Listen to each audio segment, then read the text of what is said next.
Boom, boom, boom, bam. Hey, what's up? It's the Great Debate Show, and I'm your favorite Uncle JJ. And as always, I got something to say. I'm here for a quick emergency podcast with a little NBA, NFL, and WWE news. And I'll start with the WWE first. It's official. Seth Rollins is out indefinitely. Rollins is expected to undergo shoulder surgery and will be out at least several months. This is according to the Wrestling Observer. He had some shows booked for Japan coming up in the foreseeable future, in the near future, and now they have been canceled. What does this mean for the World Heavyweight Championship? What does this mean for CM Punk's #1 contender match, November 1st at Saturday Night's Main Event? They hadn't announced it yet, but that was the plans. Do you all think that he's really hurt this time, or do you think this is another ruse?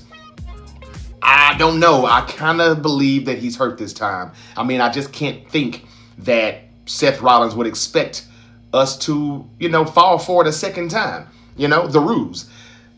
But anyway, what are they going to do now? If he's really out indefinitely, like this says, what are they going to do as far as the #1 contender match for CM Punk? How do they make that happen? Do they do a tournament?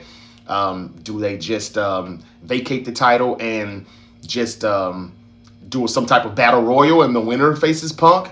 Do they just kind of take away Punk's #1 contender match for right now? And I don't know.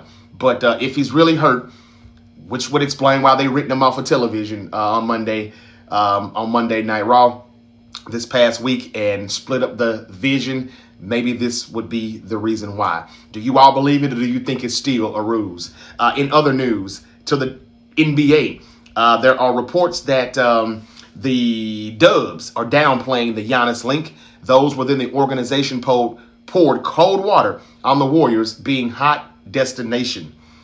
According to ESPN, the Warriors were linked to Giannis along with the Knicks during the offseason. And Giannis is still probably going to get traded to one of these teams before the trade deadline.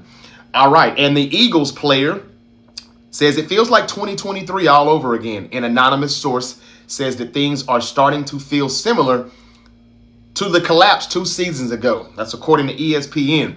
Are the Eagles going to trade A.J. Brown? I talked about a lot of hot trade proposals on yesterday's episode. If you missed it, the YouTube link is in the description. Please go check that content out. The Great Debate Show on YouTube.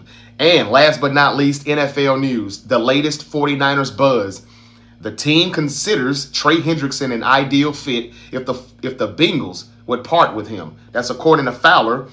He also has possible trade targets that the Niners are looking for. The Niners are banged up and they could get active in the trade market. Fowler says, yes, the 49ers have been scanning the trade market for pass rush options. He is told that Trey Hendrickson is an ideal fit for the defense if the Bengals will part with him for reasonably priced compensation. Now, we don't know what the Niners consider reasonably. I, for one, have said that the Niners should just let this season ride out with the players they have and not trade for any talent right now unless they're going to pretty much hand the player over to the Niners, because I wouldn't give up anything more than a 5th, 6th, or 7th round pick. But what do the Niners think is reasonable compensation? I don't know. I mean, it's Trey Hendrickson, and the Bengals are not going to give him up for a 5th, 6th, or 7th, which is all I would be willing to give up. What would you give up for him? For a guy who is going to be a free agent at the end of the season. You're renting him for 9 games.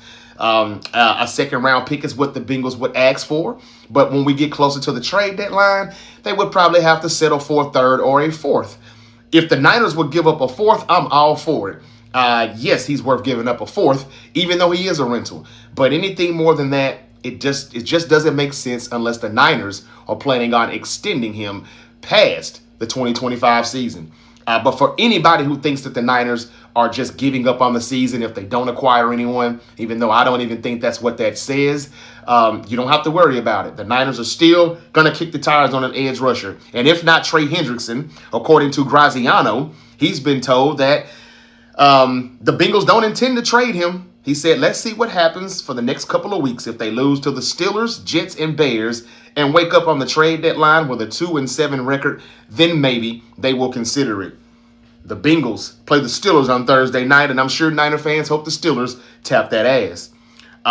In other reports, though, with the 49ers, Fowler says that other potential options that he suspects the 49ers will check on include the Packers, Rashawn Gary, the Dolphins, Jalen Phillips, the Dolphins, Bradley Chubb, the Jets, Jermaine Johnson, the Jets, Will McDonald IV, and the Titans, Arden Key.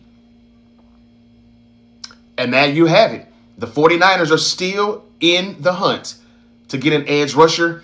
If you're going to do that, you might as well try to go get a guard or a tackle. Even though I don't think there are any good offensive linemen out there. Do you think the Niners should risk some of these future draft picks to go all out for this season and continue to see where this leads them and not have a good draft pick next year?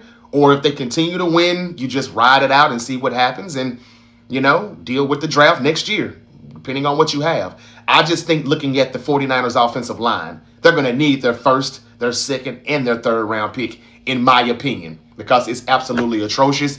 And Dominic Pooney, Ben Barch, or Connor Colby, those guys need to be replaced, and Trent Williams will have to as well. I don't care what he says. This needs to be his last season. All right, this is the Great Debate Show. Make sure you follow and subscribe, because you never know when Unc might pop back up. You heard it here first. Until we yeet again, y'all be safe out there. Peace, and have a terrific Thursday. A wonderful Wednesday.